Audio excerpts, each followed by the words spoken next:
ಜನ್ಮಾದ್ಯಸ್ಯ ಯತೋನ್ಮಯಾದಿತರತಶ್ಚಾರ್ಥೇಷ್ವವಿಘ್ನಸ್ವರಾಟ್ ತೇನೇ ಬ್ರಹ್ಮಹೃದಾಯಾದಿಕವಯೇ ಮುಹ್ಯಂತಿ M ಸೂರಯಃ ತೇಜೋ ವಾರಿಮೃದಾಂ ಯಥಾ ವಿನಿಮಯೋ ಯತ್ರ ತ್ರಿಸರ್ಗೋ ಮೃಷಾ ಧಾಮ್ನಾ ಸ್ವೇನ ಸದಾ ನಿರಸ್ತಕುಹಕಂ ಸತ್ಯಂ ಪರಂ ಧೀಮಹಿ ಸೃಷ್ಟಿಸ್ಥಿತ್ಯಪ್ಯಯೇಹ ನಿಯತಿರಿಷಿತಮೋ ಬಂಧಮೋಕ್ಷಾಶ್ಚ ಯಸ್ಮಾತ್ ಅಸ್ಯ ಶ್ರೀ ಬ್ರಹ್ಮರುದ್ರ ಪ್ರಭೃತಿ ಸುರನರದ್ವೀಷ ಶತ್ರುತ್ಮಕಸ್ಯ ವಿಷ್ಣೋರ್ವ್ಯಸ್ತಾಃ ಸಮಸ್ತಾಃ ಸಕಲಗುಣನಿಧಿಃ ಸರ್ವದೋಷವ್ಯಪೇತಃ ಪೂರ್ಣಾನಂದಾವ್ಯಯೋ ಯೋ ಗುರುರಪಿ ಪರಮಃ ಚಿಂತಯೇತಂ ಮಹಾಂತಂ ನಾರಾಯಣಂ ನಮಸ್ಕೃತ್ಯ ನರಂ ಚೈವ ನರೋತ್ತಮಂ ದೇವೀಂ ಸರಸ್ವತೀಂ ವ್ಯಾಸಂ ತತೋ ಜಯಮುದೀರಯೇತ್ ಅಭ್ರಮಂ ಭಂಗರಹಿತಂ ಅಜಡಂ ವಿಮಲಂ ಸದಾ ಆನಂದತೀಂ ಸಮಗುಣಂ ಭಜೆ ತಾಪತ್ರಯಾಪಹಂ ಮೂಕೋಪಿ ಯತ್ಪ್ರಸಾದೇನ ಮುಕುಂದ ಶಯನಾಯತೆ ರಾಜರಾಜಾಯತೆ ವಿಕ್ತೋ ರಾಘವೇಂದ್ರಂ ತಮಾಶ್ರಯೇ ಆಪಾದಮೌಲಿಪರ್ಯಂತಂ ಗುರುಣಾಮಾಕೃತಿಂ ಸ್ಮರೇತ್ ತೇನ ವಿಘ್ನಾಃ ಪ್ರಣಶ್ಯಂತಿ ಸಿದ್ಧ್ಯಂತಿ ಚ ಮನೋರಥಾಃ. ಶ್ರೀ ಹರಿವಾಯು ಗುರುಗಳ ಚರಣಾರವಿಂದಗಳಲ್ಲಿ ಭಕ್ತಿಪೂರ್ವಕ ಪ್ರಣಾಮಗಳನ್ನು ಅರ್ಪಿಸ್ತಾ ಶ್ರೀಮದ್ ಭಾಗವತ ಮಹಾಪುರಾಣದಲ್ಲಿ ವಾಮನಾವತಾರದ ಘಟನೆ ಏನು ಅಂತ ನೋಡಿದ್ವಿ. ವಾಮನ ಏನು ತೋರಿಸ್ಲಿಕ್ಕೆ ಯಾವುದೇ ಆಗಲಿ ಸಂಪತ್ತು ಪದವಿ ಅದು ಸಿಗಬೇಕು ಅಂತಾದಾಗ ಅದು ಸಮಯಕ್ಕೆ ಸರಿ. ಈ ಮನ್ವಂತರದಲ್ಲೇನೆ ಇಂದ್ರ ಪದವಿ ಪರಮಾತ್ಮ ಅಂತ ತರದಲ್ಲಿ ಕೊಡ್ತೇನೆ ಅಂತ. ಇದು ಸೃಷ್ಟಿಕಾಲ ಅಲ್ಲ, ಮೊದಲೇ ಫಿಕ್ಸ್ ಇರ್ತದಂತೆ. ಅದು ನಮಗೆ ಬೇಕಾದಾದರೂ ನಮ್ಮ ಹತ್ರ ಬರಲೇಬೇಕಂತ. ಆದರೆ ಇಷ್ಟೇ, ಯಾವಾಗ ಬರಬೇಕು ಅನ್ನೋ ಆಗಬಾರ್ದಷ್ಟೆ. ಇದನ್ನು ಬಲಿಚಕ್ರವರ್ತಿಗೆ ದೇವರು ಕೊಟ್ಟಂತಹ ಸಂದೇಶ. ನಿನಗಾಗಿ ಇಂಥ ಇಂದ್ರ ಪದವಿಯನ್ನು ನಾನು ಕೊಡ್ತೇನೆ, ಈ ಮನ್ವಂತರ ಅಲ್ಲ, ಸ್ವಲ್ಪ ತಡಿ, ಆ ಕಡೆ ಇಸಿಕೊಂಡು ನಿನಗೆ ಕೊಡ್ತೇನೆ. ಅವರು ಉಪಯೋಗಿಸ್ತಾ ಇರ್ತಾರೆ. ಸ್ವಲ್ಪ ತಡ್ಕೊಂಡ್ರೆ ನಮಗೆ ಬರಬೇಕಾದದ್ದು ನಮ್ಮ ತನಕ ಅದು ಬಂದೇ ಬರ್ತದೆ. ಅದು ಭಗವಂತನ ವ್ಯವಸ್ಥೆ ಹಾಗೆ. ಹೀಗಾಗಿ ಆತುರ ಮಾಡಬಾರ್ದು ಯಾವುದನ್ನೇ ಪಡೀಲಿಕ್ಕೆ. ನಮಗಾಗಿ ಅಂತಿದ್ದದ್ದನ್ನು ನಮಗೆ ಕೊಡಿಸ್ತಾನೆ ಪರಮಾತ್ಮ, ಎಂದೂ ಬಿಡಲಾರೆ. ದಾತ ಇಂದ್ರನ ಕಡೆ ಇದ್ದದ್ದನ್ನು ಇಸಿಕೊಳ್ತಾನೆ, ಮುಂದಿನ ಮನ್ವಂತರದಲ್ಲಿ ಬಲಿ ಕೊಡ್ತಾನೆ. ಬಲಿ ಬೇಕು ಅಂತ ಕಸಗೊಳ್ಳಿಕ್ಕೆ ಬಂದಿದೆ. ವಿಷಯದೊಳಗೆ ಸಂಯಮ ಕಾಪಾಡಿಕೊಳ್ಬೇಕು. ಅದು ಭಗವಂತನ ಭಕ್ತಿ ಶ್ರದ್ಧೆಯನ್ನು ಹೆಚ್ಚು ಮಾಡಿದವನಿಗೆ ವಿವೇಕವನ್ನು ಕೊಟ್ಬಿಡ್ತಾನೆ ಬಲಿ ಕೊಟ್ಟಾಗ. ಇದು ಒಂದು ಸಂದೇಶ. ಇನ್ನೊಂದು ಸಂದೇಶ ವಾಮನಾವತಾರದಿಂದ. ವಾಮನ ಅಂದರೆ ಬಹಳ ಕುಳ್ಳ, ಶಾರ್ಟ್, ಟಾಲ್ ಅಲ್ಲ. ಯಾಕಷ್ಟು ಸಣ್ಣ ರೂಪ ತಗೊಂಡ? ಅದಕ್ಕೆ ವ್ಯಾಖ್ಯಾನ ಮಾಡುವಾಗ ಅಂತಾರೆ, ದೇವರಿಗೆ ಗೊತ್ತ ಅವರ ಮನಸ್ಸು ಬಹಳ ಸಣ್ಣದಿದೆ ಗೊತ್ತಂತ. ಭಕ್ತರ ಮನಸ್ಸು ಸಣ್ಣದಿದೆ. ನರಸಿಂಹನನ್ನು ಧ್ಯಾನ ಮಾಡಿದ್ರೆ ಏನ್ ಮಾಡ್ತೀವಿ? ಮನಸ್ಸು ಇಷ್ಟಿದೆ, ನರಸಿಂಹ ಹಾಗಿಲ್ಲ ಮಾಡ್ತೀವಿ. ಅದಕ್ಕೆ ಅಂತಾರೆ, ಉಳಿದೆಲ್ಲ ರೂಪವನ್ನು ಧ್ಯಾನ ಮಾಡ್ಲಿಕ್ಕೆ ಆಗಲ್ಲ, ವಾಮನ ರೂಪವನ್ನು ಮಾತ್ರ ಅನಾಯಾಸೇನ ಧ್ಯಾನ ಮಾಡಬಹುದು ಅಂತ. ಜಾನತಾಂ ನಿಜಮನಃ ಪರಮಾಣೋ ಮಾತುರೇವ ಬಲಿ ನಿಗ್ರಹದಂ ಭಾತ್. ನಿಜಮನಃ ಪರಮಾಣು ತನ್ನ ಹೋದು ಅಂತ ಹೇಳೇನೆ ಪರಮಾತ್ಮ ಸಣ್ಣ ವಾಮನ ಅಂತ. ಅದಕ್ಕೆ ದಾಸರು ಹೇಳುವಾಗಲೂ ಕೂಡ ಅಂತಾರೆ, ಸಣ್ಣ ವಾಮನ ಅಣ್ಣ ರಾಮನೇ ಬನ್ನ ಬಡಗನೆ. ಭಕ್ತರ ಮನಸ್ಸು ಸಣ್ಣದಿದೆ, ನನ್ನನ್ನು ಧ್ಯಾನ ಮಾಡಬೇಕಾದ್ರೆ ನನ್ನ ರೂಪವು ಸಣ್ಣದಿರಲಿ. ಹೀಗಾಗಿ ಉಳಿದ ರೂಪಗಳ ಧ್ಯಾನಕ್ಕಿಂತ ವಾಮನ ರೂಪ ಇದೆಯಲ್ಲ, ಭಕ್ತರಿಂದ ಧ್ಯಾನ ಮಾಡಲಿಕ್ಕೆ ಬಹಳ ಅನುಕೂಲವಾದಂಥ ಆಟ. ಇದು ಒಂದು ಅಂಶ. ವೈವಸ್ವತ ಮುಗಿತು, ಸಾವರಣಿ ಬಂತು. ಸಾವರಣಿ ಮನ್ವಂತವನ್ನು ಕೊಟ್ಟ, ಅವನೇ ಇಂದ್ರ ಆದ ಅಂತ ಕಥೆ ಬರ್ತದೆ. ಆದರೆ ಈ ಕಥೆಗಳಲ್ಲಿ ಚಿಂತನೆ ಮಾಡಬೇಕಾದ ಮತ್ತೊಂದು ಅಂಶ ಇದೆ. ಏನದು? ದೇವೇಂದ್ರನಿಗೆ ಪರಮಾತ್ಮ ಇಂದ್ರ ಪದವಿಯನ್ನು ಕೊಟ್ಟು ಇಂದ್ರ ಪದವಿಯಲ್ಲಿ ಇರಿಸಿ, ಇನ್ನೊಂದೇನು ಅಂದರೆ ಪ್ರಹ್ಲಾದರಾಜನ ಬಂದಿದ್ರಂತೆ. ತ್ರಿವಿಕ್ರಮನಾಗಿ ಪರಮಾತ್ಮ ಬೆಳೆದಾಗ ಪ್ರಹ್ಲಾದ ಬಂದಂತ. ಯಾಕೆ ಗೊತ್ತಾ? ಅಜ್ಜ ಬಂದು ಆಕಾಶದಲ್ಲಿ ನಿಂತ ಮಾಡಿದೆ ಅಂತಾರ, ಬೈಲಿಕ್ಕೆ ಶುರು ಮಾಡ್ತಾರಂತೆ. ನಮ್ಮ ಹತ್ರ ಇದು ₹1 ಇಸ್ಕೊಂಡ್ರೆ ಶುರು ಮಾಡಿರ್ತಾರೆ, ಎಷ್ಟು ದಿನ ತನಕ ಬೈತಿರ್ತಾರೆ. ಅಂಥದ್ದು ಪ್ರಹ್ಲಾದರಾಜ ಬಂದು ತ್ರಿವಿಕ್ರಮ ರೂಪಿ ಪರಮಾತ್ಮನಿಗೆ ಹೇಳಿದ್ರ. ಯಾಕೆ ಅಂದರೆ ಪ್ರಹ್ಲಾದರಾಜನಂತ ಮನುಷ್ಯರಿಗೆ ಸಂಪತ್ತು ಜಾಸ್ತಿ ಆದಾಗ ದೇವರಿಗಿಂತ ಡೆಮೋಗಳು ಜಾಸ್ತಿ ಅನ್ನಿಸ್ತಾವಂತೆ. ಇದನ್ನ ಪ್ರಹ್ಲಾದರಾಜರು ಹೇಳ್ತಾರೆ. ತ್ವಯೈವ ದತ್ತಂ ಪದಮೈಂದ್ರ ಮೂರ್ಜಿತಂ ಹೃತಂ ತ್ವಯೈವ. ಹೀಗೆ ಮುಂದುವರೆದಿದ್ರೆ ನನ್ನ ಮೊಮ್ಮಗ ನನ್ನ ಕೈ ಸಿಗ್ತಿರ್ಲಿಲ್ಲ, ನಿನ್ನ ಹತ್ರ ಬರ್ತಿರ್ಲಿಲ್ಲ. ಇವತ್ತು ನೀನೇನ್ ಮಾಡ್ತಿದ್ದಿ ಅಂದ್ರೆ ತ್ರಿವಿಕ್ರಮನಾಗಿ ಬಂದು ಅದನ್ನೆಲ್ಲ ದೊಡ್ಡ ಅನುಗ್ರಹ ಮಾಡಿದ್ದೀನಿ ಅಂತ. ಇದು ಭಾಗವತದಲ್ಲಿ ಬರುವಂತಹ ಮತ್ತೊಂದು ಪ್ರಸಂಗ. ವಾಮನ ಉದ್ದೇಶ ಅಂದ್ರೆ ಪರಮಾತ್ಮ ನಮಗಾಗಿ ಇಂಥ ಸಂಪತ್ತು ಕೊಟ್ಟಾಗ ಕುಳಿದು ಕುಪ್ಪಳಿಸ್ತಿರ್ತೀವಿ. ನಮಗದು ಕೊಟ್ಟಿದ್ದಾನೆ, ಇದು ಕೊಟ್ಟಿದ್ದಾನೆ, ಅದು ಕೊಟ್ಟಿದ್ದಾನೆ ಅಂದ್ರೂ ಸರಿ, ಅದನ್ನು ಇಸಿಕೊಂಡ ಅಂದ್ರೂ ಸರಿ, ಅಥವಾ ಬರಲೇ ಇಲ್ಲ ಅಂದ್ರೂ ಸರಿ, ಬರಲು ಸಮತ್ವವನ್ನು ಕಾಪಾಡಿಕೊಳ್ಬೇಕಂತ. ಇದು ಎಂಥ ಅದ್ಭುತ! ಇದನ್ನ ಬಲಿಚಕ್ರವರ್ತಿಯ ಇಸಿಕೊಂಡದ್ದನ್ನು ಕೂಡ ಅನುಗ್ರಹ ಅನ್ನೋದಿದೆ ಇಲ್ಲ, ಅದು ಬಹಳ ಕಷ್ಟ. ಎಲ್ರಿಗೂ ಬರೋ ಸಮಸ್ಯೆ ಇಲ್ಲೇ ನೋಡಿ. ಏನು ಅಂದ್ರೆ ದೇವರು ಕೊಡ್ತಾನೇ ಇದ್ದ ಅಂದ್ರೆ ಸ್ವಲ್ಪ ಏನೋ ಏರುಪೇರಾಗಿ ಸ್ವಲ್ಪ ಆಗಿರ್ತದೆ, ಅದು ಏನು ಪೂರ್ಣ ಆಗಿರೋದಿಲ್ಲ. ಮತ್ತೆ ಹೊಟ್ಟೆಗೆ ಬಟ್ಟೆಗೆ ಏನು ತ್ರಾಸಾಗಿರೋದಿಲ್ಲ.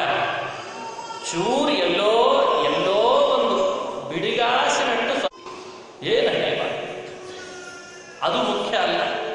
ಆ ಸಂಪತ್ತು ಮುಖ್ಯ ಅಲ್ಲ. ಅದನ್ನ ಬೆಣ್ಣೆ ಕಾಯಿಸಿದ ತುಪ್ಪ ಅದನ್ನು ಹಾಕಿ ಊಟಕ್ಕೆ ಹಾಕಿಸ್ತೀಯ,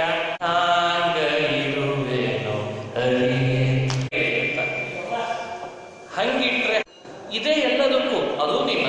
ಇದು ಯಾವಾಗ ಬರ್ತದೆ? ಇದನ್ನ ಪ್ರಹ್ಲಾದರಾಜ ಹೇಳ್ತಾರೆ.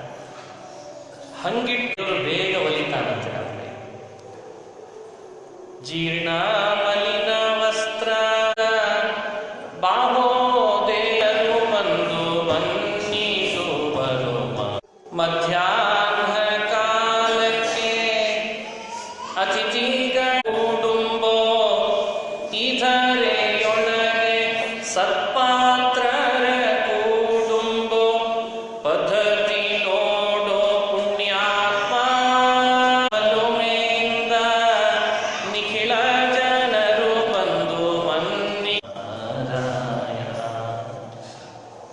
ಎಂಥ ಅದ್ಭುತ ವಿಜಯದಾಸರು ಹೇಳುವ ಮಾತು. ಏನು ನಡೀತದ ಅದು ನಿನ್ನ ಅನುಗ್ರಹ. ಇದ್ರ ಅನುಗ್ರಹ, ಇಲ್ದಿದ್ರು ಅನುಗ್ರಹ. ಊಟ ಮಾಡಿದ್ರೆ ಅನುಗ್ರಹ, ಮಾಡದಿದ್ರು ಅನುಗ್ರಹ. ಇಸುಕೊಂಡ್ರೆ ಇಸುಗೋ, ಕಸುಕೊಂಡ್ರೆ ಕಸುಗೋ, ಕೊಟ್ರೆ ಕೊಡು, ಇಲ್ಲದೆ ಇದ್ರೆ ಬೇಡ. ಏನು ಮಾಡ್ತಿ ಮಾಡು, ನಾನೀಗ ಭಕ್ತ ಅನ್ಬೇಕಂತ ಯೋಚನೆ ಮಾಡಿ ಬಹಳ ತಲೆ ಕೆಡಿಸ್ಕೊ. ಕೆಲವು ಇದು ಹಿಂಗಾಯ್ತಲ್ಲ, ಹಂಗಾಗಿ ಎಷ್ಟು ಯೋಚನೆ ಮಾಡ್ತೀವಿ. ಯೋಚನೆ ಮಾಡಿದ್ರೆ ಉಪಯೋಗಿಸಿ. ಪರಮ ಸುಖವೋ ಬಹಳ ತಲೆ ಏನ್ ನಡೀತದ ದೇವರ ಬುದ್ಧಿ ಸಾಲದೆ ಸಾಧನದ ಬಗೆಗಾಣೆ. ಎಂಥ ಮಾತಾಡಿದ್ದಾರೆ ದಾಸ. ಹೀಗೆ ದಾಸರು ಹೇಳುವ ಮಾತಿನ ಚಿಂತನೆಯ ಮಹತ್ವ ಅಂತ ಇದನ್ನು ನೋಡೇ ದಾಸರು ಇಲ್ಲ ಒಳಿತೆ. ಆಗಷ್ಟು ಶ್ರೀಮಂತ ಕೋಟಿ ನಾರಾಯಣ ಹೇಳುವ ಮಾತು ಅಭಾವ ವೈರಾಗ್ಯದಿಂದ ಹೇಳಿದ್ದ ಅಲ್ಲ. ಕೈಯಲ್ಲಿ ಒಳಿತೆ ದಂಡಿಗೆ ಬೆತ್ತ ಇಳಿಸಿದಳವ ಸರಿ ಮಾಡಿ ತೋರಿಸ್ಬಿಡ್ತಂತೆ. ಯಾಕೆ ಅಂದ್ರೆ ಕೊಟ್ಟದ್ದು ದೇವರ ಅನುಗ್ರಹ, ಆಗ ನಿಜವಾದ ದೈವ ಭಕ್ತರಾದ. ಈ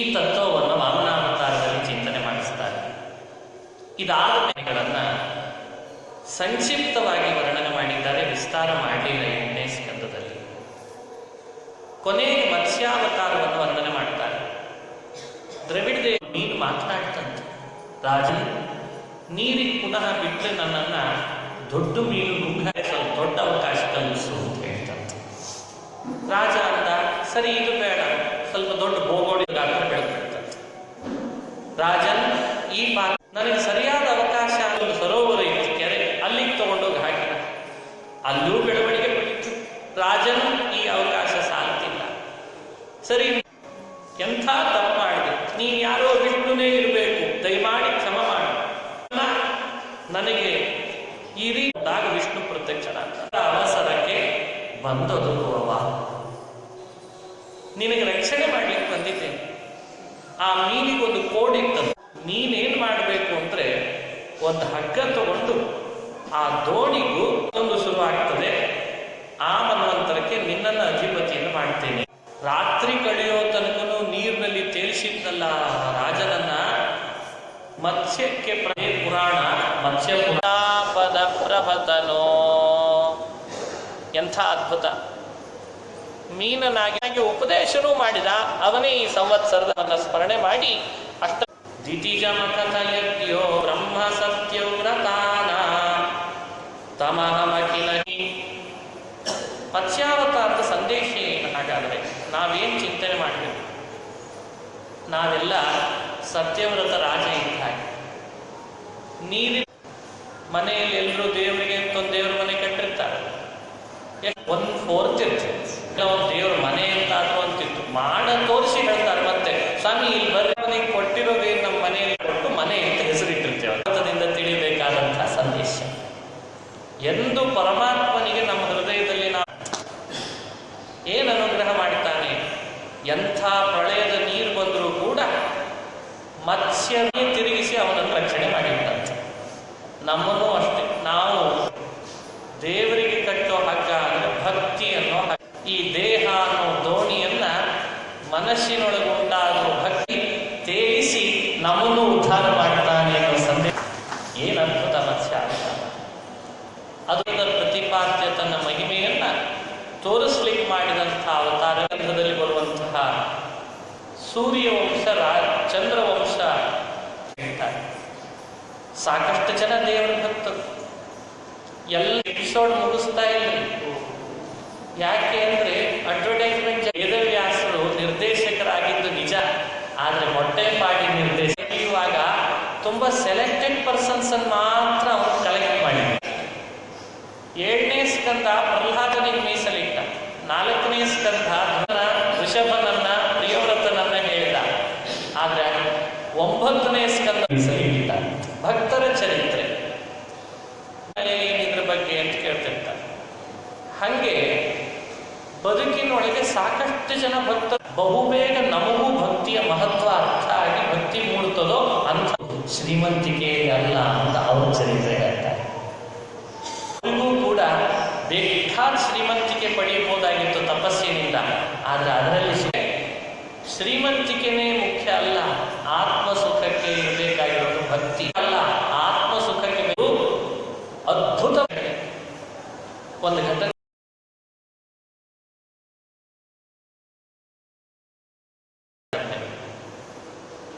ಶರಿಯಾತಿ ರಾಜನಿಗೆ ಒಬ್ಬಳು ಅಂದೇ ರಾತ್ರಿ ಇಡೀ ಶರಿಯಾತಿ ರಾಜ್ಯದ ಸೈನಿಕರಿಗೆಲ್ಲರಿಗೂ ಈ ರೋಗ ಬಂದ್ಬಿಟ್ಟಿದೆ. ಸೈನಿಕರಿಗೆ ಈ ಪರಿಸ್ಥಿತಿ ಬಂದಿದೆ ಅಂತಂದಂತೆ ನೋಡಿದ್ರ ಏನು ಉಪಾಯ ಮಾಡಿಸ್ಲಿ? ಅವರನ್ನು ಹೇಳು, ಎಲ್ಲಿದ್ದಾಳೆ ಈ ಸಾಕ್ಷಿ, ನೀನು ಯಾರವರು ಅಂತ ಕಂಡು ಹಿಡಿದು ಅವರನ್ನ ಮೊದಲು ಕ್ಷಮ ಡಂಗೂರ ಸಾರಿಸಿದಂತೆ. ಇಡೀ ರಾಜ್ಯಕ್ಕೆ ಹೋಗಿ ಡಂಗೂರ ಸಾರಿಸಿ ಏನಲ್ಲ, ಯಾರಾದರೂ ಮಹಾತ್ಮರ ದ್ರೋಹ ಮಾಡಿದ್ರೆ ದಯಮಾಡಿ ಬಂದು ನನಗೆ ಹೇಳ್ರಿ, ನಿಮ್ಮ ಪರವಾಗಿ ನಾನು ಹೋಗಿ ಅವರನ್ನು ಕ್ಷಮೆ ಕೇಳ್ತೇನೆ, ದಯಮಾಡಿ ಹೇಳ್ರಿ, ನಾನು ಕ್ಷಮೆ ಕೇಳ್ತೀನಿ, ನಿಮಗೂ ಬಹುಮಾನ ಕೊಡ್ತೀನಿ, ಅಲ್ಲಿ ತನಕ ಹೋಗುವಂತ ಪಾಪ. ಯಾರಕ್ಕೆ ಹೋರಲ್ಲ, ಇನ್ನು ಮಾಡಿದೇನೆ ಯಾರು ಹೋಗ್ತಾರೆ, ನಾನಲ್ಲ. ಏನು ಸಮಸ್ಯೆ? ಎಲ್ಲಿ ಮಹಾತ್ಮರ ದ್ರೋಹ ಹೊಡ್ಕೋತದಂತ ಕೊನೆಗೆ ಸುಕನ್ಯಗೆ ಅನಿಸ್ತಾ ಇದೆ, ಯಾಕೋ ನಂದೇ ತಪ್ಪು. ಯಾಕೋ ನನ್ನಿಂದ ತಪ್ಪು ನಡೆದಿರಬಹುದು, ಯಾಕಂದ್ರೆ ನಾ ಮೊನ್ನೆ ಹೂ ತೋಟಕ್ಕೆ ಅಂತ ಹೋದಾಗ ಒಂದು ಅಂತ ಅಂತೂ ಈಗ ಹೇಳ್ತಿದೆಯಲ್ಲೇ ನಡಿಯಾತಿ ರಾಜ ಸುಕನ್ಯೆಯನ್ನು ಕರ್ಕೊಂಡು ರಥದಲ್ಲಿ ಕೂಡಿಸ್ಕೊಂಡು ಧಾವಿಸಿ ಹಣೆ ಗಡ್ಡಿಸ್ಕೊಂಡು ಕ್ಷಮ ಮಾಡಿ ನನ್ನ, ಯಾರು ತಾವು ಮಹಾತ್ಮರು ಒಳಗಿದ್ದೀರಿ, ದಯಮಾಡಿ ನೀವು ಶಾಂತರಾದರೆ ಸೈನಿಕರಿಗೆ ಒಳಗೊಂಡು ಹೊರಗೆ ಬರ್ತಾರೆ. ಅವರೇ ಋಷಿಗಳಲ್ಲ, ಭೃಗು ಋಷಿಗಳ ಮಕ್ಕಳು. ಭೃಗು ಋಷಿಗಳ ಹೆಂಡತಿ ಗರ್ಭಿಣಿಯಾದಾಗ ಒಬ್ಬ ರಾಕ್ಷಸ ಅಟ್ಟಿಸ್ಕೊಂಡು ಬಂದ್ರೆ ಆ ಗರ್ಭಿಣಿ ಅಟ್ಟಿಸ್ಕೊಂಡು ಬಂದ ಅವಳು ಗರ್ಭದ ಭಾರದಿಂದ ಓಡಿ ಹೋಗ್ತಾ ಇತ್ತು.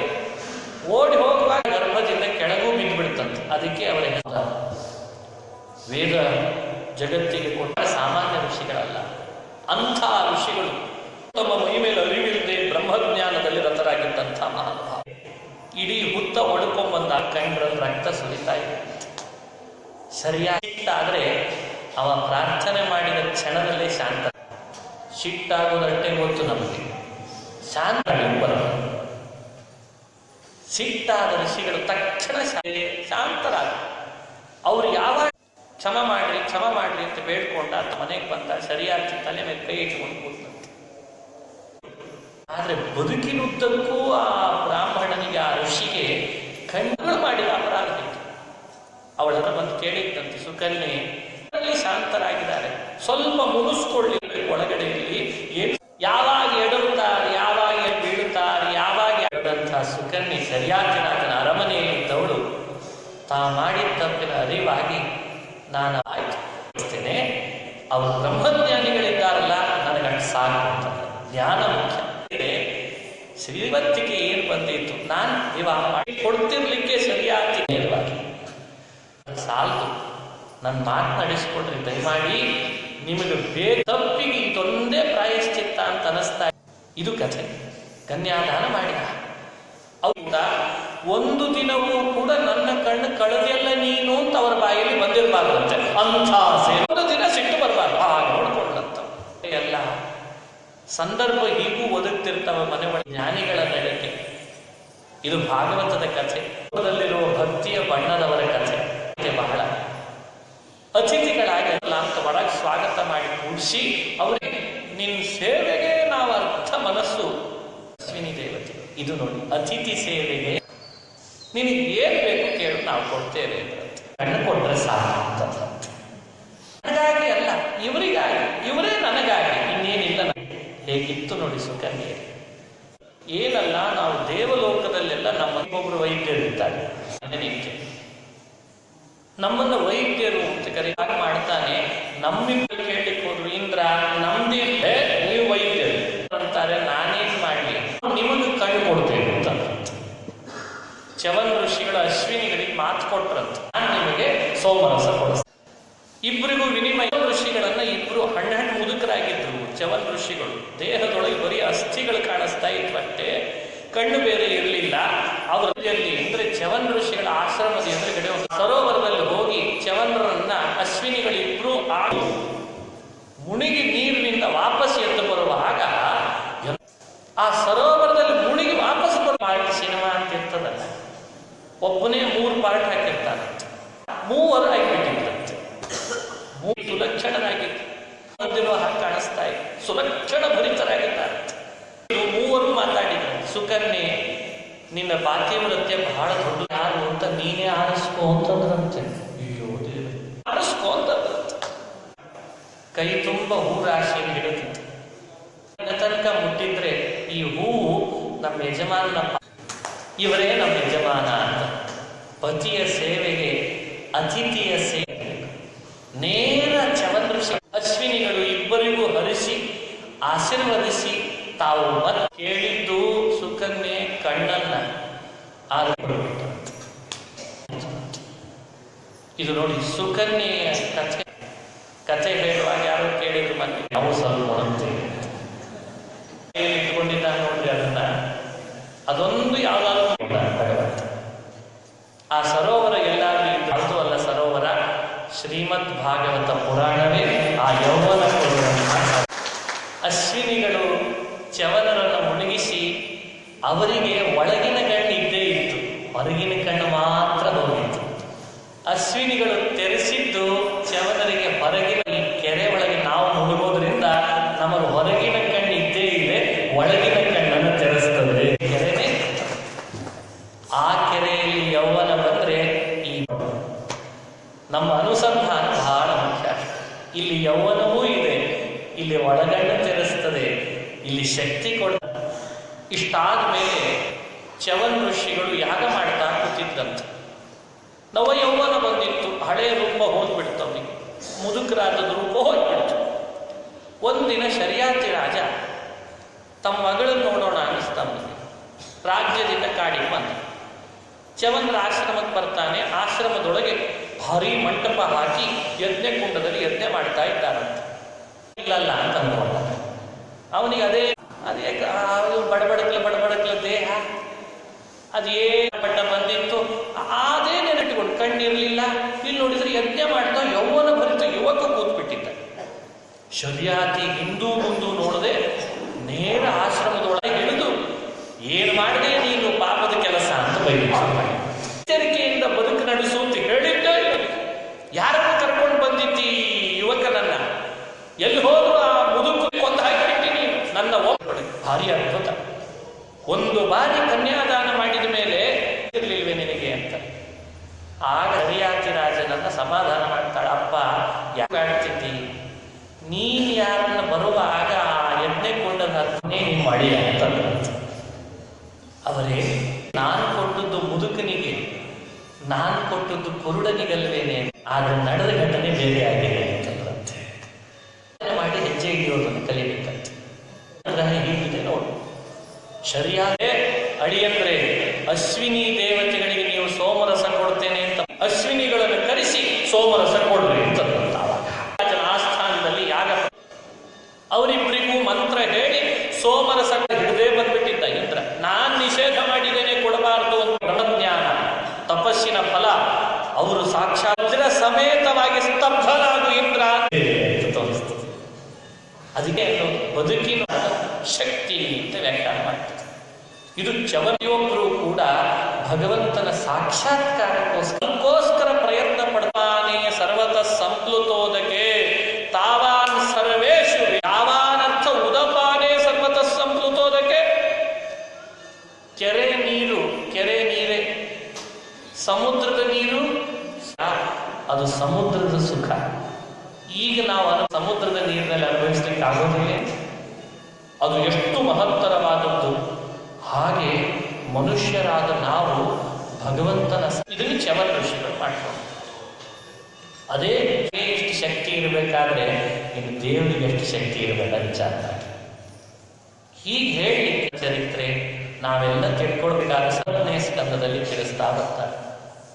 ಹೀಗೆ ಅಂಬರೀಷ, ಹೀಗೆ ಇದೇ ಸೂರ್ಯ ವಂಶದ ರಾಜರ ಚರಿತ್ರೆ ಹೇಳುವಾಗ ಬಹಳ ಜನ ಹೇಳಿದ್ದಾರೆ. ಸಂಕ್ಷಿಪ್ತವಾಗಿ ತಿಳಿದ ರಾಜರಲ್ಲಿ ದಶರಥ ರಾಜ, ದಶರಥನ ಮಗನಾಗಿ ಬಂದವನೇ ಶ್ರೀರಾಮಚಂದ್ರ. ಹೇಳ್ತಾ ಇದ್ರೆ ಸಾಕತ್ತೆ ಯಾವಾಗ ರಾಮ. ಎಷ್ಟು ಚೆನ್ನಾಗಿದೆ ನಾನು ರಾಮ ನಾಮವೇ ರಾಮ ರಾಮ ರಾಮ ರಾಮ ರಾಮ ಅಂತಿದ್ದಾರೆ. ರಾಮನಾಮ ಬರೆದ್ರೆ ಸೌಂದರ್ಯ ಬರ್ತದೆ, ಇಷ್ಟಾರ್ಥಗಳು ಸಿದ್ಧಿ ಆಗ್ತವೆ. ರಾಮ ರಾಮ ರಾಮ ಅಂದ್ರೆ ಸಾಕತ್ತೆ. ವ್ಯಚರದನುವನಂ ಪದ್ಮ ಪದ್ಭ್ಯಾಂ ಪ್ರಿಯಾಯಾಃ ಪರೀಂದ್ರಾನುಜಾಭ್ಯ. ಆದರ್ಶ ಅಂದ್ರೆ ಸಂಸ್ಕೃತದಲ್ಲಿ ಆದರ್ಶ. ಕನ್ನಡಿ ಯಾವಾಗ ನೋಡ್ತಾರೆ? ಕನ್ನಡಿ ನೋಡೋದು ಯಾವಾಗ? ನಾವು ಹಚ್ಕೊಂಡ ಪೌಡ್ರ್. ಕನ್ನಡಿ ನೋಡೋದು ಯಾವಾಗ? ಅಲಂಕಾರ ಮಾಡ್ಕೊಂಡದ್ದು ಸರಿ ಅದನ್ನೋ ಇಲ್ಲೋ, ಜಾಸ್ತಿ ಆಗಿದ್ರೆ ಜಾಸ್ತಿ ಹೆಂಗೆ, ಇದು ಅಲಂಕಾರ ಮಾಡಿಕೊಂಡದ್ದು ನೋಡ್ಕೋಬೇಕಾದ್ರೆ ಒಂದು ಕನ್ನಡಿ ಬೇಕಾಗ್ತದೆ.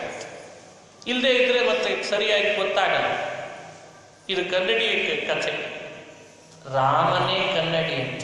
ಯಾಕೆ ಅಂದ್ರೆ ನಮ್ಮ ದೇಹದ ಅಲಂಕಾರ ನೋಡ್ಕೊಳ್ಳಿಕ್ಕೆ ಹೊರಗಿನ ಕನ್ನಡಿ ಆದ್ರೆ ಒಳಗಿನ ವ್ಯಕ್ತಿತ್ವ ಸರಿ ಇದೆ ಇಲ್ಲೋ ಅಂತ ನೋಡ್ಕೋಬೇಕಾದ್ರೆ ರಾಮ ಅನ್ನೋ ಕನ್ನಡಿ ಬೇಕಾಗ್ತದೆ. ವ್ಯಕ್ತಿತ್ವ, ನಾನೊಬ್ಬ ಅಪ್ಪನಿಗೆ ಮಗನಾಗಿದ್ದೇನೋ ಇಲ್ಲೋ, ಒಬ್ಬ ಅಣ್ಣನಿಗೆ ತಮ್ಮನಾಗಿದ್ದೇನೋ ಇಲ್ಲೋ, ಒಬ್ಳು ಹೆಂಡತಿಗೆ ಸರಿಯಾದ ಗಂಡ ಆಗಿದೆನೋ ಇಲ್ಲೋ, ಮಕ್ಕಳಿಗೆ ತಂದೆಯ ಸ್ಥಾನ ಸರಿಯಾಗಿ ತುಂಬುತ್ತಿದೆನೋ ಇಲ್ಲೋ, ಪ್ರಜೆಗಳಿಗೆ ರಾಜಕುಮಾರನಾಗಿದೆನೋ ಇಲ್ಲೋ. ಹೀಗೆ ಪ್ರತಿಯೊಂದು ಒಂದೊಂದು ಅದ್ಭುತವಾದ ಸ್ತರಗಳು. ಈ ಸ್ತರಗಳಲ್ಲಿ ನಮ್ಮ ವ್ಯಕ್ತಿತ್ವ ಬದಲಾವಣೆ ಆಗಿಬಿಡ್ತು ಅಂದರೆ ಎಲ್ಲ ಕೆಟ್ಟು. ಹೀಗಾಗಿ ರಾಮ ಅನ್ನೋ ಕನ್ನಡಿಯನ್ನ ನೋಡ್ತಾ ಇದ್ಬಿಟ್ರೆ ಎಲ್ಲ ಥರದ ಸ್ತರಗಳನ್ನು ತಿದ್ದುಪಡಿ ಮಾಡಿಕೊಳ್ಳಿಕ್ಕೆ ಸಾಧ್ಯ. ಇದನ್ನು ತೋರಿಸ್ಲಿಕ್ಕೆ ಬಂದಂತಹ ವ್ಯಕ್ತಿನೇ ಶ್ರೀರಾಮಚಂದ್ರ. ಎಲ್ಲ ಥರ ನೋಡಿ, ಯಾವುದು ಬೇಕಾದರೂ ನೋಡ್ರಿ ರಾಮನ ವ್ಯಕ್ತಿತ್ವದೊಳಗೆ. ತ್ಯಾಗ ರಾಮನ ಪ್ರತೀಕ, ಭೋಗ ರಾಮನ ಪ್ರತೀಕ ಅಲ್ಲ, ಭೋಗ ರಾವಣನ ಪ್ರತೀಕ. ನೆನ್ಪಿಟ್ಕೊಳ್ಳೋದು ಕೊಡು. ಭೋಗ ರಾವಣ, ತ್ಯಾಗ ರಾಮ. ಮಾನವ ರಾಮ, ದಾನವ ರಾಮ. ರಾಮಾದಿವತ್ ವರ್ತಿತವ್ಯಂ ನ ರಾವಣಾದಿವತ್. ಬದುಕಿದ್ರೆ ಭೂಮಿ ಮೇಲೆ ರಾಮನಂತೆ ಬದುಕು, ರಾವಣನಂತೆ ಬದುಕಬೇಡ.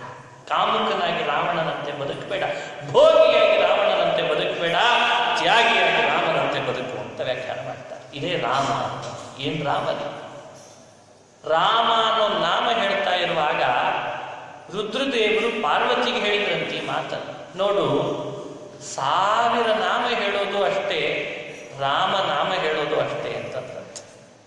ರಾಮ ರಾಮೇತಿ ರಾಮೇತಿ ರಮೇ ರಾಮೇ ಮನೋರಮೇ ಸಹಸ್ರನಾಮ ತತ್ತುಲ್ಯಂ ರಾಮನಾಮ ವರಾನನೇ. ರಾಮನಾಮ ವರಾನನೇ. ಹೇ ವರಾನನೇ, ಹೇ ಪಾರ್ವತಿ, ಹೇ ಮನೋರಮೆ, ನೀನು ಯಾಕೆ 1000 ನಾಮ ಹೇಳಬೇಕು? ಬರೀ ರಾಮನಾಮ ಹೇಳು. 1000 ನಾಮ ಹೇಳಿದ್ರಿಂದ ಬರೋ ಪುಣ್ಯ ಇಲ್ಲೇ ಕೊಟ್ಬಿಡ್ತಾನಲ್ಲ. ಎಷ್ಟು ಅದ್ಭುತನೇ ರಾಮ. 1000 ನಾಮದ ಒಂದು ನಾಮ ರಾಮನಾಮ. ನಾಮದ ಮಹತ್ವನೇ ಇಷ್ಟಿದೆ ಅಂದರೆ ರಾಮನ ಮಹತ್ವ ಎಷ್ಟಿರಬೇಡ. ರಾಮನ ವೇಷದ್ದೇ ಒಂದು ಮಹತ್ವ ಇದೆ. ಭಾರಿ ಅದ್ಭುತ ಕಥೆ. ರಾವಣ ಸೀತೆಯನ್ನು ಅಪಹರಿಸ್ಕೊಂಡು ಹೋದ, ಲಂಕೆಗೆ ತಗೊಂಡೋಗಿ ಅಶೋಕವನದಲ್ಲಿ ಇರಿಸಿದ. ಭಾರಿ ಪ್ರಯಾಸ ಪಡ್ತಿದ್ದ, ಏನಾದರೂ ಮಾಡಿ ಸೀತೆಯನ್ನು ಒರೆಸ್ಬೇಕು ಅಂತ, ತನ್ನ ವಶ ಆಗಬೇಕು, ಸೀತೆ ತಾನು ಸೀತೆಯನ್ನ ಪಡ್ಕೋಬೇಕು ಅಂತ ಭಾರಿ ಪ್ರಯತ್ನ ಪಡ್ತಿದ್ದಾನೆ, ಆಗ್ತಾ ಇಲ್ಲ. ಒಬ್ಬ ಮಂತ್ರಿ ಬಂದಂತೆ, ರಾವಣ ಸೀತೆಯನ್ನು ಅಪಹರಿಸ್ಕೊಂಡು ಬರಬೇಕಾದ್ರೆ ಭಿಕ್ಷುಕನ ವೇಷ ಹಾಕೊಂಡು ಹೋಗಿದ್ದೆ, ಹೌದಾ? ಹೌದು ಅಂತಂದು. ಹೌದು ಅಂದಮೇಲೆ ನಿನಗೆ ಸೀತೆಯನ್ನು ಒರೆಸ್ಲಿಕ್ಕೆ ಏನು ಉಪಾಯ ಅಂತ ಗೊತ್ತಾಗ್ತಾ ಇಲ್ಲ. ನಾನೊಂದು ಉಪಾಯ ಮಾಡಿ, ಏನು? ನೀನ್ಯಾಕೆ ರಾಮನಂತೆ ವೇಷ ಹಾಕೋಬಾರ್ದು? ಹೆಂಗಿದ್ರು ಮಾಯಾವಿ, ನಿನಗೇನು ವೇಷ ಹಾಕೊಳ್ಳಿಕ್ಕೆ ಬರೋದಿಲ್ವೇ? ಬೇಕಾದ ಶಕ್ತಿ. ಒಂದ್ಸಲಿ ನೀನು ರಾಮನಂತೆ ವೇಷ ಹಾಕೋ ನೋಡಿ. ನೀನು ರಾಮನಂತೆ ವೇಷ ಹಾಕೊಂಡು ಸೀತೆ ದೂರದಲ್ಲೇ ಇರಲಿ, ನೀನು ಅವಳು ದೂರದಲ್ಲೇ ನಿಲ್ಲು, ತಾನಾಗೆ ಓಡಿ ಬರ್ತಾಳೆ ಅಂತ ಹೇಳ. ಮಂತ್ರಿಗೆ ನಾ ಭಾರೀ ಉಪಾಯ ಹೇಳಿಕೊಡ್ತಿದ್ದೇನೆ. ರಾವಣನ ಸಿಂಹಾಸನದಿಂದ ಕೆಳಗೆ ಎದ್ದು ಬಂದು ಒಂದು ಬಿಟ್ಟಂತೆ ಮಂತ್ರಿಗೆ. ಯಾಕೆ?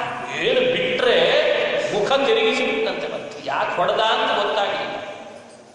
ಭಾರೀ ಮಂತ್ರಿ ಅಂತ ಹೇಳ್ತಿದ್ದೆಲ್ಲ ನಿನ್ನನ್ನು, ನೀನು ಸೀತೆಯನ್ನು ಕರ್ಕೊಂಡು ಬಂದು ಮೊದಲನೇ ದಿನ ಮಾಡಿದ ಉಪಾಯ ನಿಂತು ಅಂತ ಹೇಳೋದು ಹೇಳ್ತಿ. ಈ ಉಪಾಯ ಮೊದಲನೇ ದಿನನೇ ಈ ಉಪಾಯ ಮಾಡಿದ್ದೇನೆ ನಾನು ಬಿಟ್ಟಂತ ರಾವಣ. ಹಾಗಾದ್ರೆ ಸೀತೆ ಒಲಿಲಿಲ್ಲ ನಿನಗೆ? ಅರೇ ಹಣೆ ಬಾರ, ಸೀತೆ ಮುಂದೆ ಹೋಗ್ಲಿಕ್ಕಾಗಲಿಲ್ಲ ಅಂತ. ಯಾಕೆ? ನೋಡು, ರಾಮ ಅಂದ್ರೆ ಹೇಗಿದ್ದಾನೆ. ನಾನೇನೋ ರಾಮನಂತೆ ಬದಲಾವಣೆ ಆಗಬೇಕು ಅಂತ ನನ್ನ ವೇಷ ಎಲ್ಲ ಕಿಚ್ಚಿ ಹಾಕಿ, ಅದು ಯಾವ ಬ್ಯೂಟಿ ಪಾರ್ಲರ್ ಅಂತ ಕರೆಸಿದ್ನೋ ಏನೋ, ಕೂದಲೆಲ್ಲ ಬಾಚಿಕೊಂಡು ವ್ಯವಸ್ಥಿತವಾಗಿ ಅವನು ಮಾಡ್ಕೋತಿದ್ದಂತೆ. ಬಣ್ಣ ಹಚ್ಕೋತಿದ್ದ, ಕನ್ನಡಿ ಮುಂದೆ ನಿಲ್ಲಿಸ್ತಿದ್ದ. ಹೆಂಗಿದೆ? ಒಂದು ಕಡೆ ರಾಮನ ಫೋಟೋ, ಒಂದು ಕಡೆ ರಾವಣ. ನೋಡಿ, ಹಿಂಗೆ ಮಾಡಿದ್ವಿ ನಾವು, ಮಾಡ್ತೀವಿ. ಇಷ್ಟು ಮಾಡಿದ ಮೇಲೆ ಅವ ಮತ್ತೆ ಕನ್ನಡಿ ನೋಡ್ಬೇಕ, ನಾ ರಾಮನಾಗಿದ್ದೇನೋ ಇಲ್ಲ. ಕೈಯಲ್ಲೊಂದು ಬಿಲ್ಲು, ಆ 10 ತಲೆಯೆಲ್ಲ ಪಾಪ ಗಂಟು ಹಾಕೊಂಡು ಕಟ್ಕೊಂಡ್ಬಿಟ್ಟಿದ್ದ. ರಾಮನಂತೆ ಕಾಣಿಸ್ಬೇಕಲ್ಲ. ಎಲ್ಲ ಮಾಡಿದ ಹಾಕೊಂಡ, ಝಾಡಿಸಿದ.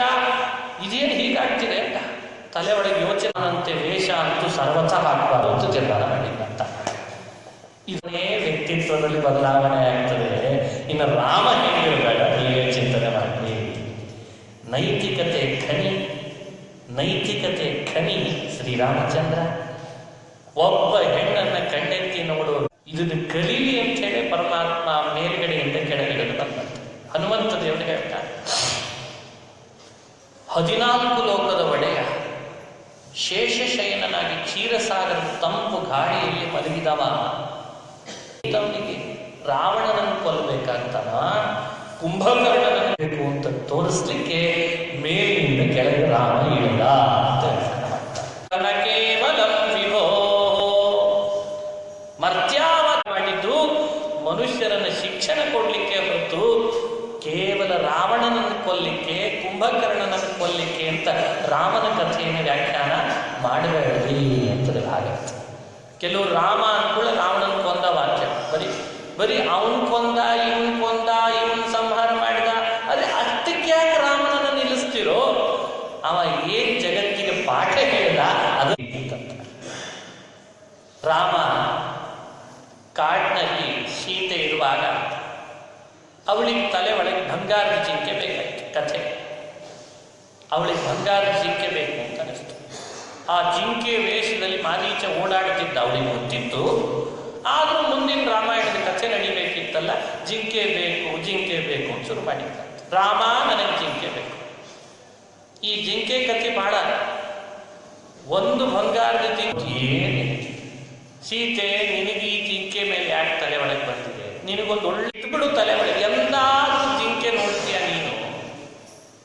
ಬಂಗಾರದ ಜಿಂಕೆ ಅಂತ ಎಲ್ಲಾದ್ರೂ ನೋಡಿಯಾ? ಇದೇನೋ ಮೋಸ ಇರಬೇಕು, ಬಿಟ್ಬಿಡು ಅಂದ್ರೆ, ಇಲ್ಲ ರಾಮ, ಬಂಗಾರದ ಜಿಂಕೆ, ಅದೇ ಜಿಂಕೆ ಬೇಕು ಅಂತ ರಾಮ ಕೇಳ್ತಾನೆ, ಯಾಕಷ್ಟರ ಮೇಲೆ ಇಟ್ಕೊಂಡಿದ್ದಿ ತಲೆ ಒಳಗೆ ಅಂದ್ರೆ, ಸೀತೆ ಏನು ಹೇಳ್ಬೇಕು ನೋಡಿ, ಎಲ್ಲ ಲೋಕದ ವ್ಯವಸ್ಥೆಗೆ ಅನುಸರಿಸಿ ರಮಾನಾರಾಯಣರು ಭೂಮಿ ಮೇಲೆ ಹಿಡಿದು ಹೇಗೆ ನಾಟಕ ಮಾಡ್ತಾರೆ ನೋಡಿ, ಬದುಕಿನ ಹೇಳ್ಕೊಡ್ತಾರೆ ನೋಡಿ. ನಾವು ಹೇಗೆ ವರ್ತಿಸ್ತೇವೆ, ಎಲ್ಲಿ ಜಾರ್ತೇವೆ, ಎಲ್ಲಿ ಹೇಳ್ತೇವೆ, ಎಲ್ಲಿ ಬೀಳ್ತೇವೆ, ಇಡೀ ಬದುಕಿನ ಸ್ತರಗಳನ್ನು ನಮಗೆ ತಿದ್ದುಪಡಿ ಮಾಡ್ತದೆ ರಾಮಾಯಣ. ಸೀತೆ ಹೇಳಿದ್ದಂತ, ರಾಮ ವನವಾಸ ಮುಗೀತದೆ, ಮುಗಿಸ್ಕೊಂಡು ಕೂಡಲೇ ಅಯೋಧ್ಯೆಗೆ ಹೋಗ್ತೇವೆ. ಎಲ್ಲ ಅಯೋಧ್ಯೆಯ ಪ್ರಜೆಗಳೆಲ್ಲ ನನ್ನನ್ನು ಕೇಳ್ತಾರೆ, ಇಷ್ಟು ದಿನ ಕಾಡಿನಲ್ಲಿ ಇದ್ದೆಲ್ಲ ಏನಾದರೂ ತಂದ್ಯಾ ಅಂತ ಕೇಳ್ತಾರೆ. ಏನು ಹೇಳಿ ಅಂತ ಕೇಳಿಲ್ಲ. ಕಾಡಿನಲ್ಲಿರೋ ಕಟ್ಟಿಗೆ ತಗೊಂಡೋದ್ರೆ ನಮಗೆ ಗೊತ್ತಿದೆ ಅಂತ, ಕಟ್ಟಿಗೆ ತಗೊಂಡು ಹೋಗೋದ? ಕಾಡಿನಲ್ಲಿರೋ ನಿಜವಾದ ಜಿಂಕೆ ತಗೊಂಡೋದ್ರೆ ಆ ಜಿಂಕೆ ಅವರಿಗೆ ಬೇಕಾದಷ್ಟು ದಿನ ಕಾಡ್ತಾನೆ ಇರುತ್ತೆ.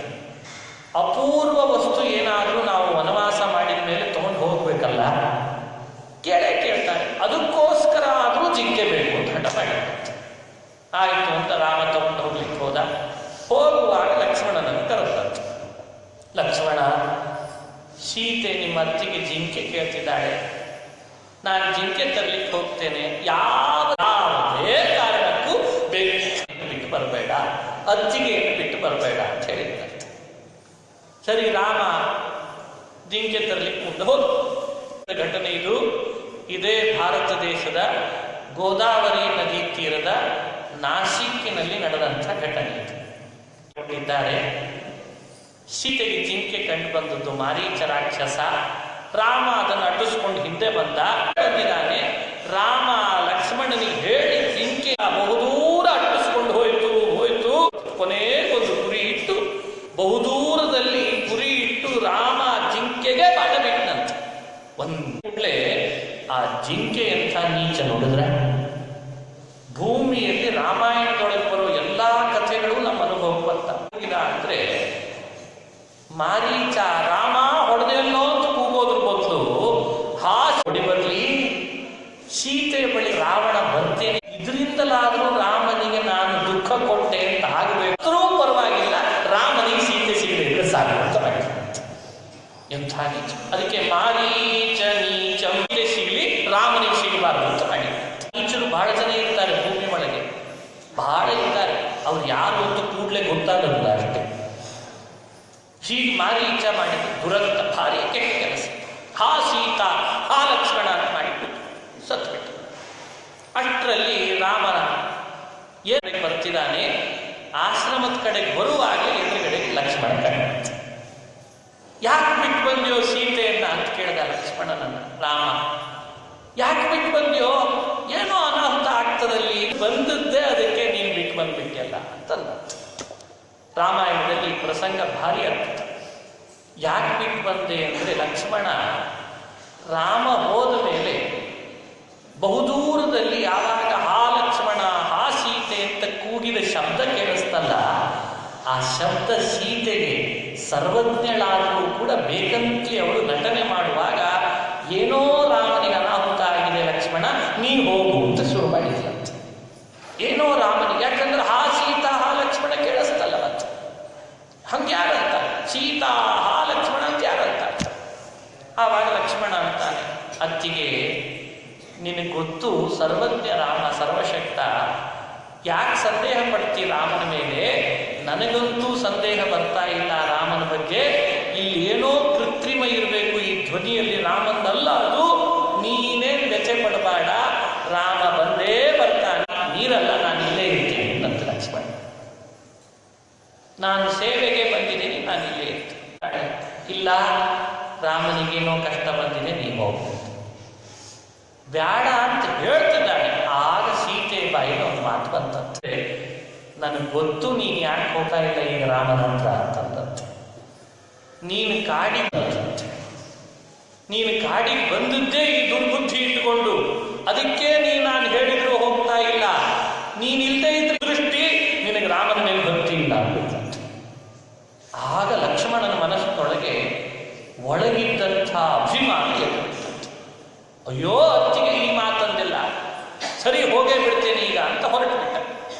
ಹೋದ ರಾಮ ಸಿಕ್ಕಾಗ ರಾಮ ಕೇಳ್ದ, ನಿನಗೆ ಹೇಳಿಟ್ಟೋ ಇಲ್ಲೋ ನಾನು ಬಿಟ್ಟು ಬರಬೇಡ ಸೀತೆಯನ್ನ ಅಂತ. ಯಾಕೆ ಬಿಟ್ಟು ಬಂದಿ, ನನ್ನ ಮಾತು ಯಾಕೆ ಮೀರ್ತಿ ನೀನು ಅಂತ ಕೇಳಿದ್ದಂತೆ ರಾಮ.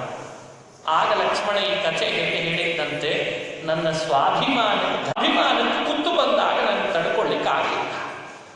ದುರ್ಬುದ್ಧಿಯಿಂದ ನೀನು ಇಲ್ಲಿದ್ದೀನಿ, ನನಗೆ ಕುತ್ತು ಬರಬಾರ್ದಲ್ಲ, ಅದಕ್ಕೆ ರಾಮ ಮಾತು ನೀರು ಬಂದ್ಬಿಟ್ಟೆ ನಿಂದು ಅಂತಂದಾಗ ರಾಮ ಏನನ್ಬೇಕಾ, ವಾಲ್ಮೀಕಿ ಋಷಿಗಳಂತಾರೆ, ನಿನಗೆ ನನ್ನ ಮಾತಿಗಿಂತ ನಿನ್ನ ಸ್ವಾಭಿಮಾನವೇ ಹೆಚ್ಚ ಅಂತ ಒಂದ್ಸಲ ಕೇಳಿದಂತೆ. ಇಷ್ಟೇ ಕೇಳಿದಂತೆ, ನನ್ನ ಮಾತಿಗಿಂತ ನಿನ್ನ ಸ್ವಾಭಿಮಾನವೇ ಹೆಚ್ಚ. ಇದು ಒಂದು ಸಲ ಕೇಳಿದ್ದಾನಂತೆ ಲಕ್ಷ್ಮಣನಿಗೆ, ಒಂದು ಸಲ ಕೇಳಿದ್ದಂತೆ, ಒಂದೇ ಸಲ ಅಂತ. ಇಡೀ ರಾಮಾಯಣದೊಳಗೆ ಈ ಮಾತನ್ನು ಕೇಳಿದ್ದ ರಾಮ ಒಂದೇ ಸಲ ಅಂತ. ಅಷ್ಟರಲ್ಲಿ ಲಕ್ಷ್ಮಣನಿಗೆ ಅರ್ಥ ಆಗಿ ತಲೆ ಕೆಳಗೆ ಹಾಕಿ ಕಾಲು ಗಟ್ಟಿ ಹಿಡಿದು ಕಣ್ಣಿಗೆ ಹಾಕಿಬಿಟ್ಟಂತೆ, ಸ್ವಾಮಿ ನನಗೆ ಅರ್ಥ ಆಗಿ ನನ್ನ ಸ್ವಾಭಿಮಾನವೇ ಹೆಚ್ಚು ಅಂತ ಭಾವಿಸ್ಬಿಟ್ಟೆ, ನಿನ್ನ ಸೇವೆಗಾಗಿ ಬಂದವ, ನನ್ನ ಸ್ವಾಭಿಮಾನ ಜಾಸ್ತಿ ಆಗಿಬಿಟ್ಟು ತಲೆ ಮೇಲೆ ಕೈ ಆಡಿಸಿ ಎತ್ತಿ ಹಿಡಿದು ನಡಿ ಹೋಗೋಣ ಮುಂದೆ ಅಂತ ಕರ್ಕೊಂಡು ಬಂದಂತ. ಯಾಕೆ ಹೇಳಿಕ್ ಬಂದೆ ಅಂದ್ರೆ ಅಂತಾರೆ, ರಾಮ ತನಗೆ ಯಾರು ತನ್ನ ಮಾತು ಕೇಳಿಲ್ಲ ಅಂತಾದರೂ ಅವರನ್ನ ತಿದ್ದುಪಡಿ ಮಾಡುವಾಗಲೂ ಕೂಡ ಒಂದು ಸತ್ಯವಿಲ್ಲ.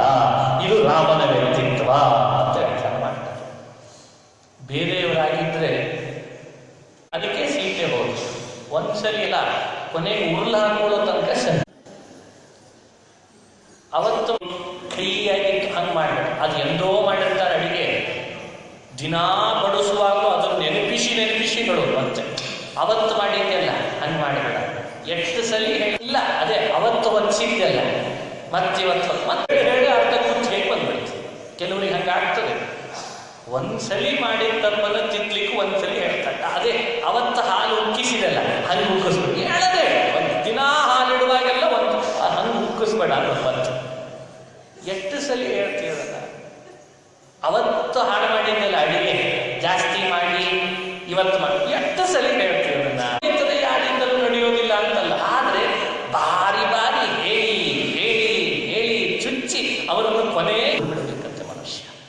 ತಪ್ಪು ಮಾಡೋದು ಸರಿ, ಮಾಡಿದಾಗ ತಿದ್ದುಪಡಿಯಲ್ಲೂ ಒಂದು ವಿಶೇಷ ಇದೆ. ತಿದ್ದುಪಡಿಯಲ್ಲೂ ಸಂಯಮ ಕಾಪಾಡ್ತಾ ಇದ್ದ. ಅದಕ್ಕೆ ಲಕ್ಷ್ಮಣನಿಗೆ ತನ್ನ ಸೀತೆನೇ ಅಪಹರಿಸಿಕೊಂಡು ಹೋಗಿದ್ದಾನೆ ರಾವಣ. ಸೀತೆನೇ ಹೋಗ್ಬಿಟ್ಟಿದ್ದಾಳೆ, ತನ್ನ ಪ್ರಾಣ ಪ್ರಿಯಳಾದ ಸೀತೆಮಣನ ಒಂದೇ ಸಲಿ ಅಂತ ಹೇಳಿದ್ರ, ನಿನಗೆ ನಿನ್ನ ಸ್ವಾಭಿಮಾನ ಜಾಸ್ತಿನೋ ಅಥವಾ ನನ್ನ? ಇದು ರಾಮಾಯಣದಲ್ಲಿ ಕಾಣುವ ಒಂದೊಂದು ಪ್ರಸಂಗ ಹೇಳಿದ್ದೇನಂತೆ, ಬಹಳ ಹೇಳಿಲ್ಲ. ನಮಗೂ ಅದನ್ನೇ ಹೇಳ್ತಾನೆ ಭಗವಂತ. ಅವತ್ತು ಲಕ್ಷ್ಮಣನಿಗೆ ಕೇಳಿದ, ಇವತ್ತು ನಮಗೆ ಕೇಳ್ತಾನೆ. ಏನು ಅಂದ್ರೆ, ನಮಗಾಗ ಪಾಲನೆ ಮಾಡೋದು ಮುಖ್ಯ, ಅದು ಬಿಟ್ಟು ನಮ್ದೇ ಸ್ವಾಭಿಮಾನ ನಮ್ದೇ ಜಾಸ್ತಿ ಅಂತ ಅನ್ಕೊಳ್ತಾ ಇದ್ರೆ ದೇವರು ರಾಮ ಲಕ್ಷ್ಮಣನಿಗೆ ಕೇಳಿದಂತೆ ನಮ್ಮ ನಿಮ್ಮ ಸ್ವಾಭಿಮಾನವೇ ಜಾಸ್ತಿಯೋ ಅಥವಾ ನನ್ನ ಆದೇಶ? ಅದಕ್ಕೋಸ್ಕರನೇ ಈ ಕಥೆಗೆ ಭಗವಂತನ ಆದೇಶ ಮುಖ್ಯವೇ ಹೊರತು ಸ್ವಾಭಿಮಾನ ಈ ಭೂಮಿಯಲ್ಲಿ ಅಲ್ಲ. ಇದನ್ನು ಅರ್ಥ ಮಾಡಿ ತೋರಿಸ್ತದೆ ಇದು ರಾಮಾಯಣ.